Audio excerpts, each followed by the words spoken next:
this also shows David's heart. Like, did I really do something wrong here? Like, he really wants to know. Like, okay, did I say something? Did I do something? What is the deal? With his hatred towards me.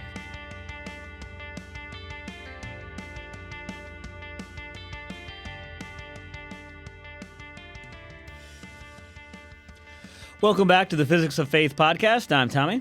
And I'm Tim.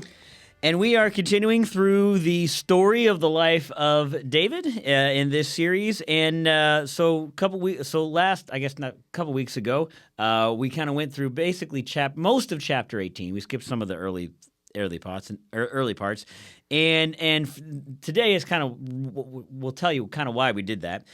So we're actually going to skip a chapter. So we're going to skip chapter 19. We're going to go into chapter 20. But I do want to briefly just kind of recap chapter 19 a little bit. Jonathan, who is David's son, Saul's son. Saul's son, yeah, sorry. Saul's son. At the beginning of chapter 18, there were a few verses there about how David and Jonathan, they become really good friends, and they really like each other. And so we skipped over that part because this chapter 20 is really all about David and Jonathan. And in 19, Jonathan tells Saul about how he really likes David, and they've got this good friendship, and they have this great friendship. And I was like, hey, I really like this guy. There's no reason to kill him. Like, What's going on? Just take it easy. And Saul says, all right, I won't. And then he does. he throws a spear at him again. And again, either he's really bad at that spear or David is really good at avoiding. Probably a little bit of both. And so Saul promises not to kill him. He still tries to spear at him. He escapes. And then he also sends basically watchmen. So David is married to Michal at this time, Saul's daughter. He sends men to watch over their house because he wants to kill David, basically. And Michal realizes this. They come to kill him, and she basically helps him escape. She puts some stuff in the bed to make it look like he's there. Right. She kind of helps him. He climbs out the window, basically. Very Ferris Bueller. Very Ferris Bueller, yep. So Michal helps him escape. Saul sends men after him, but basically God protects him. So, and there's a lot more. We can go into that, but just long story short, that's kind of the summation of chapter 19 that we're going to skip over. Yeah. So, moving on to chapter 20. This chapter is really all about the friendship of David and Jonathan. And this is really this relationship here is one of the most interesting in all of the Bible. And I think and we'll get into why. But so we'll start in first. We're still in 1 Samuel, going in chapter 20, and we'll start here with verses 1 through 4. Then David fled from Naioth at Ramah and went to Jonathan and asked, "What have I done? What is my crime? How have I wronged your father that he is trying to kill me?" "Never," Jonathan replied. "You are not going to die. Look, my father doesn't do anything great or small without letting me know. Why would he hide this from me? It isn't so." But David took an oath and said, "Your father knows very well that I have found favor in your eyes, and he has said to himself, 'Jonathan must not know this, or he will be grieved.'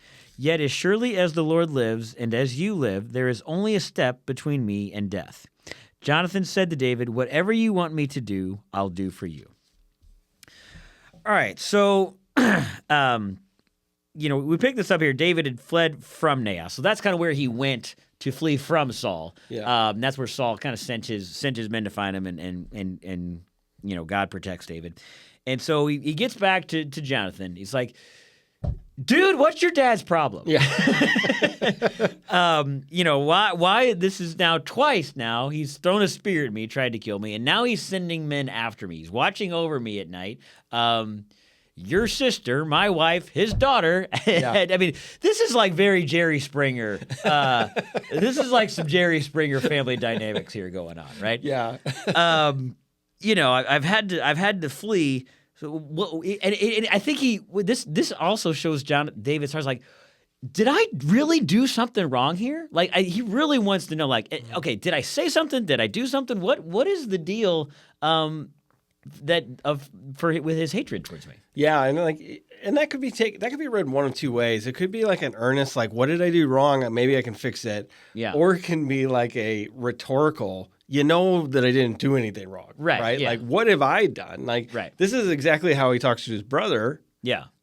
When he goes down and faces Goliath, and his brother's like, "Oh, you just wanted to see war," and he's like, "What did I do?" And then Yeah. and then he continued to go around and talk to everybody about Goliath, right? So Yeah. So and I think it's interesting here. Jonathan very much trusts his father. Yeah. And he's like, no. Like, my dad and I are tight. We're close. And he would have told me. Yeah. He would have told me. Like, he wouldn't tell me. If he was going to kill you, he would have told me he was going to kill you. Yeah. Right? Which David points out. He's like, I don't think he would because... he already has. Yeah, he's already tried to kill me. But also, if Saul tells Jonathan, I'm going to kill David... Yeah. He knows it's going to grieve Jonathan. Yeah. So I don't know what he thinks he's going to do if he succeeds. Right. Because Jonathan's going to be pretty distraught at that point. Yeah. Yeah. Absolutely. And I mean, and this is, this shows that this shows the kind of person that Jonathan is. I mean, verse 4, whatever you want me to do, I will do for you. Yeah. I mean, he's like, I consider you my greatest friend, and we hear a little more later on just how close these two guys were, and he's saying this not to the king, but to the guy the king is trying to kill. So let's continue this part of the story on in verses 5. We'll read through 5 through 17. So David said, "Look, tomorrow is the new moon feast, and I am supposed to dine with the king. But let me go and hide in the field until the evening of the day after tomorrow.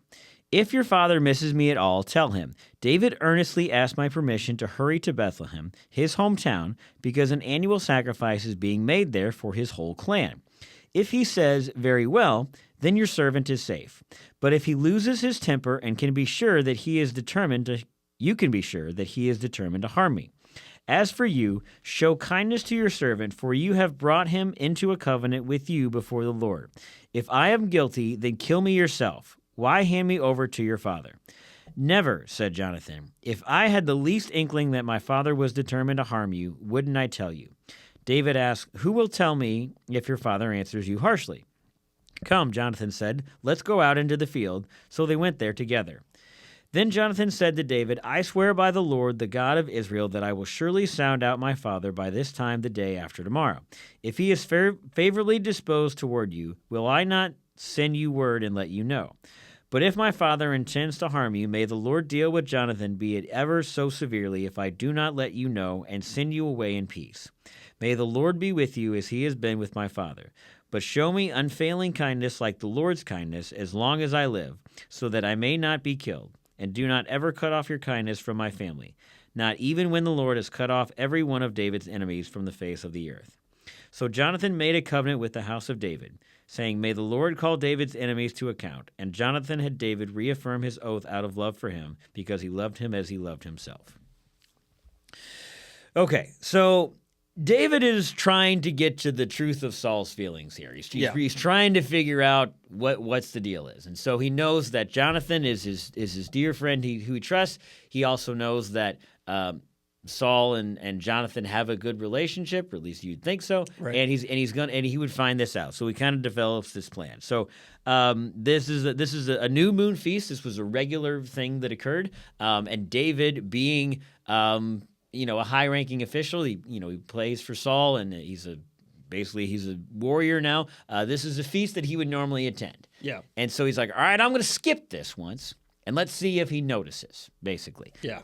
And you tell me what his reaction is. Because he's still worried here that he really did something wrong. Right.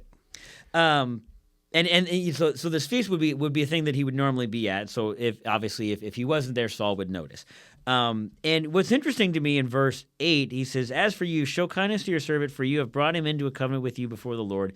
If I am guilty, then kill me yourself. Why hand me over to your father?" I mean, he's almost saying, like, if I did, just don't let Saul just kill me. Just right. you just do it yourself. If I'm really this guilty, Right. I would rather be brought to justice by you, who are my friend, Yeah. and who would be honest with me, Yeah. than to allow you to turn me over to someone who has dishonestly tried to kill me. Right. Yeah. Yeah. And then, but Jonathan's like, but no, I would tell you. Yeah. I would tell you if this was, and Dave is like, but how? How Right. are you going to tell me? Yeah. Like if your father is harsh, Yeah. And so that's when they go out into this field and they discuss it out in this field. Yeah. Right? And, I think that, obviously this is all about the story of David, but Jonathan is a guy that really deserves a lot of credit. Yeah. Because, he realizes at this point that David is going to be the next king. Yeah. Which is really a spot for him. Like, he's the son of the king. In what is normally the rightful line, it's the son of the king. And he realizes his dad's a little off his rocker now.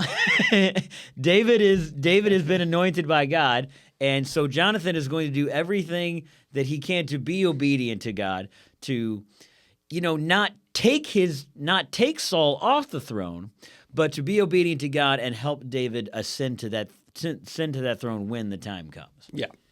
Yeah. And he instead of being jealous of David, he honors David. Exactly. Yeah. And he sees David's heart and he wants to be David's friend. Yeah. And it is such a great lesson on how we ought to behave. Yeah. It's a great example of what to do as the opposite of jealousy. Yeah. Right? Yeah. And, so it's interesting here in verse 14 and 15 when Jonathan says, "But show me unfailing kindness like the Lord's kindness, as long as I live, so that I may not be killed. And do not ever cut off your kindness from my family, not even when the Lord has cut off every one of David's enemies from the face of the earth." So Jonathan knows at some point David will be the king here. Yeah. And basically he's saying this to protect himself, because what would normally happen in this time, as I mentioned, normally you have a king, he has his oldest son becomes the next king. If that's not the case and a new family takes the throne, what would usually happen is the new ruling family would slaughter everybody in the old ruling family. And so David realizes, eventually his family will no longer be the ruling family, and David will. And so he's like, I am going to be obedient and to help you. Just show kindness and let me live. Right, exactly. Yeah. Because it'd be like, imagine the president of the United States. In his first term, he runs against the new guy in a different party. The other guy loses. Imagine the guy in the different party comes in and keeps the same cabinet, the same vice president, the same secretary of state. You never see that, right? Right. And so it's as gruesome as it sounded. It kind of makes sense because it's a bloodline thing back, not election. And so you'd want to get rid of everything from the new and clean house. And Jonathan's like, show kindness to me and let me continue to be your servant when you are a king. The thing is, you have to have unity. Yeah. Right? And so if you have other people who have quote-unquote claims to the throne, Right. you have people that are, I'm loyal to Saul's house. Right. So we can't go with David as long as there's an heir in Saul's house. Right. Right? Saul was the king. His kids are supposed to reign. So if you leave Saul's children alive, if they don't have true fealty to David, then there's always this opportunity for someone to raise up a rebellion, raise up a second army. And actually, foreshadowing, some of that's going to happen here. Yeah. But Jonathan is more concerned about doing God's will and protecting his friend than he is about being the king. Yeah. It is kind of self-serving. He's like, I don't want to die. But at the same time, it's not just about that. It's about he's still serving David's vision at the same time, right? So, because he notes all of David's enemies will be slaughtered. Yeah. He knows that his house is the house of Saul is an enemy of David. Yeah. Right? He's like, treat us kindly. Treat my sisters kindly. Treat my brothers kindly. Don't eliminate us. Yeah. We will serve you. I want us to serve you, right? And as the head of that house, he has the authority to say that. Yeah. Yeah. And so, in verse 16 here, so Jonathan and David made a covenant, and a covenant was a big deal. That was more than just saying, I'll do this for you. Yeah. There was, God made a covenant with Abraham. God considers marriage a covenant. A covenant in that day was a big deal. Yeah. And when you break a covenant, blood was usually shed to make the covenant, and there's they don't really go into detail on what they do to make that covenant, but blood was often shed to make the covenant, and if that covenant gets broken, blood was shed, but usually of the person that broke the covenant. And so making that covenant, and they've done this a couple of times here, was a big deal, and it was a big promise. Yeah, absolutely. Okay, so let's move on to verses 18 through 34 here. Then Jonathan said to David, "Tomorrow is the new moon feast. You will be missed because your seat will be empty. The day after tomorrow, toward evening, go to the place where you hid when this trouble began and wait by the stone Ezel. I will shoot 3 arrows to the side of it, as though I were shooting at a target. Then I will send a boy and say, 'Go find the arrows.' If I say to him, 'Look, the arrows are on this side of you,' bring them here. Then come, because as surely as the Lord lives, you are safe, there is no danger. But if I say to the boy, 'Look, the arrows are beyond you,' then you must go, because the Lord has sent you away. And about the matter you and I discussed, remember the Lord is witness between you and me forever." So David hid in the field, and when the new moon feast came, the king sat down to eat. He sat in his customary place by the wall opposite Jonathan, and Abner sat next to Saul, but David's place was empty. Saul said nothing that day, for he thought something must have happened to David and make him ceremonially unclean. Surely he is unclean. But the next day, the 2nd day of the month, David's place was empty again. Then Saul said to his son Jonathan, "Why hasn't the son of Jesse come to the meal, either yesterday or today?" Jonathan answered, "David earnestly asked me for permission to go to Bethlehem. He said, 'Let me go because our family is observing a sacrifice in the town, and my brother has ordered me to be there. If I have found favor in your eyes, let me get away to see my brothers.' That is why he has not come to the king's table." Saul's anger flared up at Jonathan, and he said to him, "You son of a perverse and rebellious woman, don't I know that you have sided with the son of Jesse to your own shame and to the shame of the mother who bore you? As long as the son of Jesse lives on this earth, neither you nor your kingdom will be established. Now send someone to bring him to me, for he must die." "Why should he be put to death? What has he done?" Jonathan asked his father. But Saul hurled his spear at him to kill him. Then Jonathan knew that his father intended to kill David. Jonathan got up from the table in fierce anger. On that 2nd day of the feast, he did not eat because he was grieved at his father's shameful treatment of David. All right, so they devised the plan. Said, "Here's, I'm gonna you skip the meal, and I'm gonna see what Saul says, and here's how I will signal this to you." This they put that together because it would obviously David is. I keep getting everybody mixed up. David, Saul, Jonathan. It's so tricky. Saul is obviously David is a great enemy of Saul's, and so Jonathan is very hesitant to be seen with David. He doesn't necessarily want to just walk up and tell him because something could happen, and so he's like, "All right, here's this kind of secret code that I'll share." Well, I think he does this mostly to appease David. Yeah, because he's telling David, "My dad doesn't want to kill you." Yeah, right. So he's doing this as a way to say, and he also maybe knows that maybe this plan might be frowned upon. Yeah, because it's silly, right? The king doesn't want to kill his best warrior, right? Like, why would he want to do that? Yeah. Yeah, and I think too we see here that Jonathan definitely is definitely much better with his aim than his father, because he's gonna he's gonna shoot these arrows in the right spot, right? So with David standing out there, it's like, okay, go stand at the end of the range. I'm going to shoot to your left. Yeah, if I miss you to the left, exactly.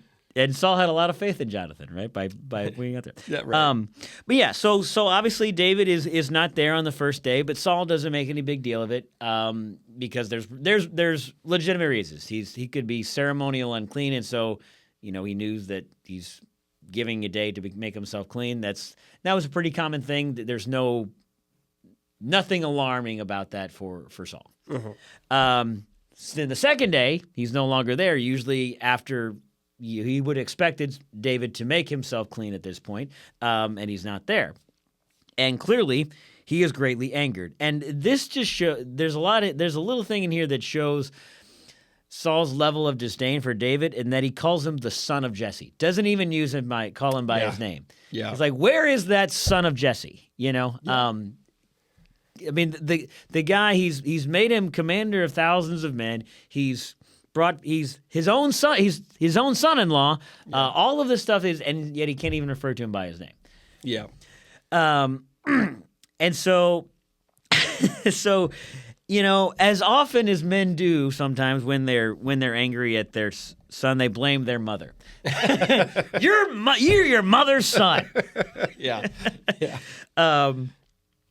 But it's so immediately, right away, David can tell Saul is not happy with this, and David was like, oh, yeah, maybe he does want to kill David. Yeah, well, I think the telltale sign is that he tries to kill Jonathan, too. That makes it pretty clear. Yeah. That makes it pretty clear. If he's willing to kill Jonathan in anger at the table, why would he not be willing to kill David? Yeah. Right? This is his son. Right. And who he hasn't shown any disdain to up at this point. Right. And he also, it's interesting that he mentions like, I know you and that David hang out a lot. Right. I know you guys are friends. I know he has favor in your eyes, know. And so now he's starting to turn his anger on Jonathan as well. And he's really revealing the plot because he's told Jonathan like, hey, that's cool. Yeah. Like, you guys are friends. I get it. Like, I'm not mad at David. Everything's cool. Yeah. And then he's like, oh, yeah, he didn't show up to the feast. He's like, well, I'm going to kill him and I'm going to kill you too. Yeah. Like, the masks are off at this point. Yeah. And Jonathan gets up angry. It says he has a fierce anger. Yeah. But he's also grieved because he realizes, okay, David is in danger. Yeah. He calls it his father's shameful treatment of David. Right. Yeah. I think that's really, really interesting. Like, Jonathan knows this is not how a king is supposed to act. Right. And this king is his father. So how's he supposed to respond to that? Yeah. Yeah. And, as we mentioned earlier, like,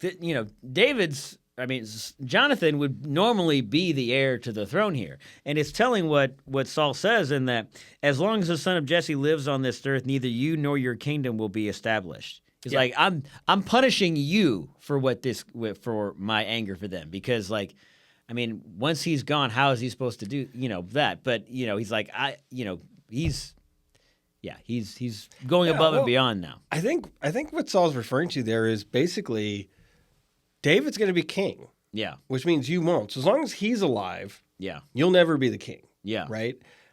Because David's going to be the king. And this is Saul thinking that he can do things his way. Right. Thinking that he can overcome God's plan. Thinking that he can steer this kingdom the way he wants to steer it because he's the king, right? And this is really what Samuel was telling the people of Israel when they're like, we want a king. He's like, right. Now you're going to have to serve two people. Right. You're going to have to serve God and a king, and a king is fallible, right? Saul was super fallible, right? He was making all sorts of mistakes, and he's trying to wrestle control of Israel from God. Yeah. And this is why he was going to be removed from the throne, because he didn't do what God commanded him to do. Right. Yeah. And, I think that, it's been made clear in here that the Spirit of God had left Saul, and we knew Saul was a great warrior. You don't get to his place by being a great warrior.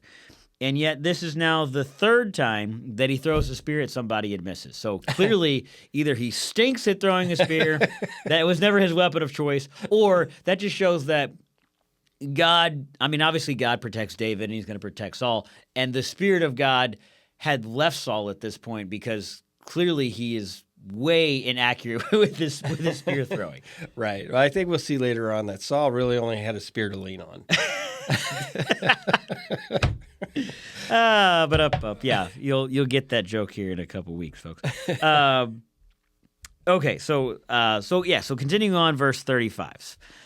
In the morning, Jonathan went out to the field for his meeting with David. He had a small boy with him, and he said to the boy, "Run and find the arrows I shoot." As the boy ran, he shot an arrow beyond him. When the boy came to the place where Jonathan's arrow had fallen, Jonathan called out after him, "Isn't the arrow beyond you?" Then he shouted, "Hurry, go quickly, don't stop." The boy picked up the arrow and returned to his master. The boy knew nothing about all this, only Jonathan and David knew. Then Jonathan gave his weapons to the boy and said, "Go carry them back to town." After the boy had gone, David got up from the south side of the stone and bowed down before Jonathan 3 times, with his face to the ground. Then they kissed each other and wept together, but David wept the most. Jonathan said to David, "Go in peace, for we have sworn friendship with each other in the name of the Lord, saying, 'The Lord is witness between you and me, and between your descendants and my descendants forever.'" Then David left, and Jonathan went back to the town. So, as you mentioned, Jonathan is a pretty good shot. Yeah. He puts the arrows right where he wants them to do. And so he obviously gives the signal. The original plan was if he shoots them to the side of Jonathan, he says, hey, they're just right over there. He says, you're safe. He says, if he shoots them beyond him, he says, go further. That's the signal to David to run, to get out. And so I'm sure that they devised this plan, just in case, because when I read this and then we hear at the end they weep together, they embrace each other. Yeah. Like, okay, well, why did they devise this plan if you couldn't just have told him? Exactly. Exactly. Just don't bring the boy with you and you're fine. Right. Yeah. Like just come out and stuff. And so I read some commentaries and think about it, it's like, it's partly that may not have known that was going to be an option. Right. You didn't know who else could have been around. He wanted this sign to be secretive and not obvious, and so he did that. And it turned out that the boy left and he was able to speak to him. I think that's how we read into this story. Yeah, I think that could be accurate. I think also maybe their grief gets the better of them and they chance it at that point as well. So, but yeah, I think you're right. They had it set up to be secretive in the event that it needed to be. Just in case. Just in case. And then once the boy was gone and they realized, hey, nobody else is here. Yeah. Then they're going to honor their friendship, have a proper goodbye, and then David's going to run. Yeah. And again, the heart of David is unlike anybody else's in the Bible, obviously probably except for, Jesus and a few others. He bows down to him. He is the future king of Israel. Yeah. He bows down to the son of the current king because he's the son of the current king. Yeah. He respects Jonathan not only just as a friend, but as the authority that he is. Yeah, absolutely. And so this is the relationship of David and Jonathan then beyond that. So first of all, to your point, David understood his place. Right? David understood Jonathan's place. Yeah. But they still had this incredibly tight relationship, this tight-knit friendship that is unlike many friendships that any of us have really ever experienced. Oh, yeah. And I think so much so that this is why their friendship kind of gets denigrated by people who don't believe in the Bible and people who don't. Yeah. People who look at it with a modern eye Mm-hmm.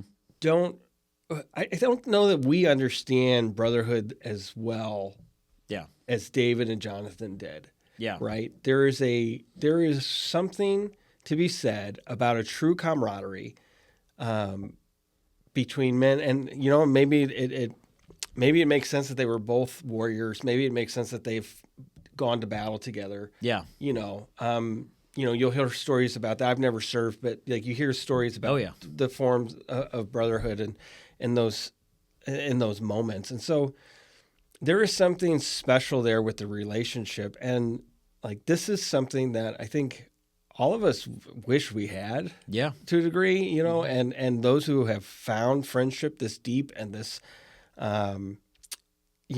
this trusting, I think that is something that you should honor. That is something you should hold on to.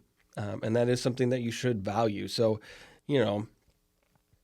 be good to your friends, and don't be afraid to build close friendships. And if you're going to do that, you have to be vulnerable. Yeah. You have to understand your place. You have to understand their place. And both of you kind of have to be on the same page. Yeah. This is David and Jonathan. This is like the shining example of what Christian friendship should be. Yeah. I mean, I've heard, multiple, I had a pastor when I was at my old church. He went through a series on the life of David, and it wasn't I mentioned earlier that I was listening to a sermon series written by David Jeremiah. I wasn't going to David Jeremiah's church. This is two different times. But so my old church did it, and this story, he talked all about Christian friendship and male Christian friendship, and this is. I mean, how many times have you wept with your male friends? Yeah, I mean, not often. you don't. Not only do you not want your male friends to see you cry, you usually don't cry together. Yeah. And this also just shows that. I think it's very interesting that the writer of this put, but David wept the most. They made sure that we knew that. Yeah, we're also afraid of affection between men, right? And we label that in a derogatory way. Yeah. Or ascribe it to something else that is not of God, right? Yeah. And like these are things that, like, affection between brothers is fine. Yeah. I think the telltale line in this is in verse. Let's see, where was this at? It was like verse 17. And Jonathan had David reaffirm his oath out of love for him because he loved him as he loved himself. Yeah. This is what Jesus tells us. Yeah. To love others as you love yourself, yeah. right?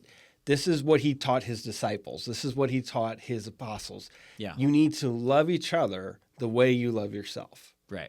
And this is one of the finest examples we see of that in the scriptures. Yep. Yeah, absolutely.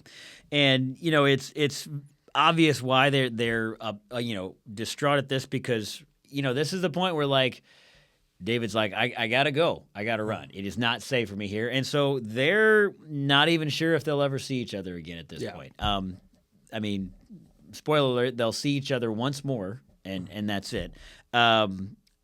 But yeah, they don't know what the future is going to hold for either one of them. Kind of it. I mean, they know that David won't be king because that's what God has appointed, right? Oh, Jonathan won't be king. Yeah, right.